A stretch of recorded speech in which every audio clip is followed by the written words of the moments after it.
Vor einiger Zeit saß ich in der Kneipe neben einer überdeutlichen Lesbe namens Uli. »Du siehst wirklich nicht wie eine Waltraud aus«, meinte ich während einer Schnapsrunde. Sie erfuhr dies als Kompliment und seitdem sind wir Kumpel. Beim Namengeben wird niemanden jemals etwas gefragt. Meine Freundin Borjana sagte mir einmal, ihr Name sei wie eine Person, der sie etwas antun möchte. Unveränderlich reimt man das mit Jena. Deswegen heißt sie schon seit Jahrzehnten Bo und so sollte es auch nochmal sein. Wie man sich nennt, bestimmt man selbst. Ich hatte immer ein kompliziertes Verhältnis zu meinem Namen. Auf meiner Geburtsankündigung stand, meinen Eltern war ein Sohn mit Namen Cornelis Jacobus geboren. Wir nennen ihn Kees, hieß es weiterhin. Wie eine Verurteilung schrien die Kinder in unserer Straße mich holländische Käsekopf hinterher, als ich in der belgischen Provinz aufwuchs. An meinem 13. Geburtstag wechselte ich auf meinen bisher unverwendeten Ursprung zurück. Meine Familie nennt mich seitdem Cornelis. Und bald verlief ich mich in die Welt und so saß ich einmal ohne Haus und Herz samt Rucksack an einem Strand auf Korfu, wo die deutschsprachigen Hippies mich fragten, wie ich doch heiße, und ich sagte Jakob. Und als Jakob ehrte ich die Sonne hinterher, fand allmählich den Weg in meine Heimat wieder, landete in Geburtsstadt Rotterdam, verfügte bald wieder über einen Schlüsselbund und dann war mir dieser Lügnername auch nicht länger recht.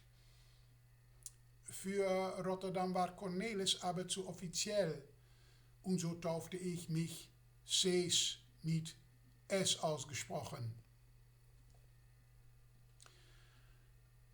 Weil darüber bestimmt man selbst.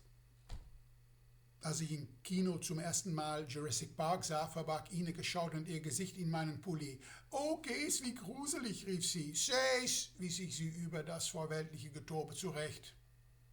Oder ist es über dem vorweltlichen Getobe? Wie denn auch sei. Als Sees beging ich manche Torheit, war professionell total auf dem Holzweg, aber das ist eine andere Geschichte.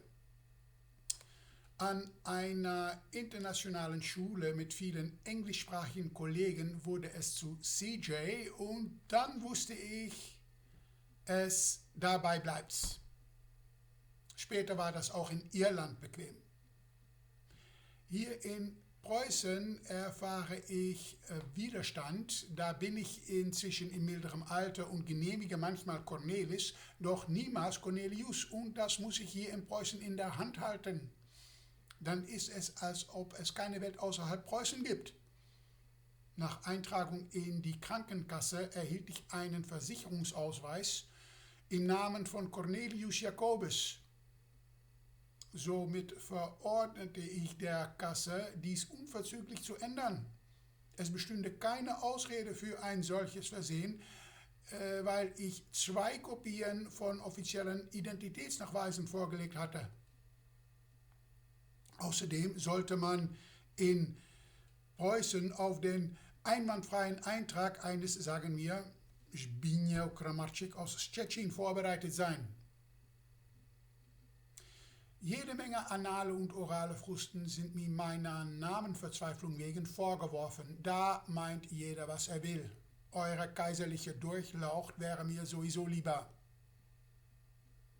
Bis dann ist es CJ, Cornelis, wenn es wirklich sein muss, und sonst Herr Oberstudienrat. Und dann auch gleich mal Sie.